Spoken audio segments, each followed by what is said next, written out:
Finally, Pilate handed him over to them to be crucified. So the soldiers took charge of Jesus. Carrying his own cross, he went out to the place of the skull, which in Aramaic is called Golgotha. There they crucified him, and with him 2 others, one on each side and Jesus in the middle. Pilate had a notice prepared and fastened to the cross. It read, "Jesus of Nazareth, the King of the Jews." Many of the Jews read this sign, for the place where Jesus was crucified was near the city, and the sign was written in Aramaic, Latin and Greek. The chief priests of the Jews protested to Pilate, "Do not write the King of the Jews, but that this man claimed to be the King of the Jews." Pilate answered, "What I have written, I have written."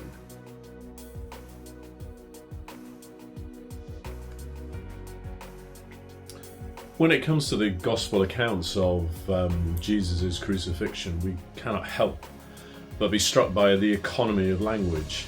In John's gospel here, they crucified him. John doesn't go into any details. The gospel writers don't go into any great details. None of that sort of preacher talk of holding big, long nails and trying to get congregations to imagine the horror of crucifixion. It was a most appalling and shocking way to die.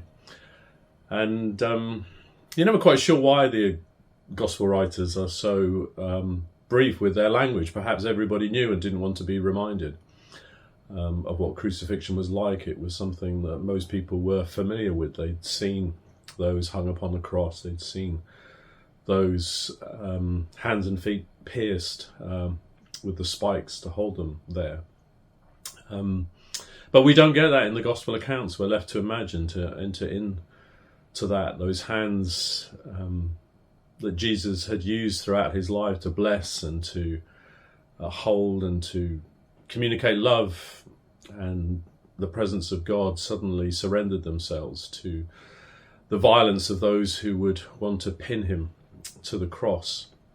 I remember as I think I was probably in my teens, and for some reason I didn't grow up in a church-going home. Went to church very, very occasionally, but we had an old family Bible, and I remember a couple of occasions where I would sneak into the room where the Bible was kept. And in fact, if I remember rightly, I used to hide under a desk, and I would turn to whichever gospel it was and read with some strange fascination the gospel account of Jesus' crucifixion, and wondering what it was all about. I don't think I remember doing it very often, but for some reason it drew me back on a few occasions, and there was something about it that was fascinating, something about it that drew me in, but at the time left me fascinated but not transformed, not changed. I didn't quite know what to make of it. In one of the churches I pastored, we had a woman in the church who at the time received a diagnosis that she had Asperger's syndrome. And one of the characteristics of Asperger's syndrome is that she reacted very, very strongly to descriptions of torture and violence, which made, of course, for her, Easter a very difficult time. And I remember she would ask me on a fairly regular basis if I was ever in my sermons to include something that was potentially graphic or disturbing or distressing, just to warn her in advance, because it was quite likely that she wouldn't be able to stay in the church and would have to just quietly disappear off to the side so that she wouldn't become distressed. And there was one occasion where I'd forgot to tell her, and it was I think an account of crucifixion, and I didn't make a huge thing of it, but as preachers, as we do from time to time, tried to fill in some of the gaps. And suddenly there was a clatter of chairs in a corner, and she had to leave the room. She was distressed. She couldn't hear any kind of description of crucifixion, certainly not where Jesus was concerned. And I remember at the time thinking how much she overreacted, how awful it was to live with that level of reaction, that she couldn't stay. It just disturbed her so much.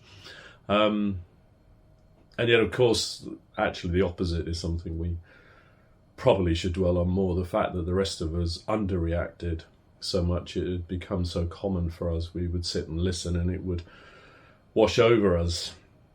It's difficult to tell exactly what the gospel writers wanted us to understand, to know.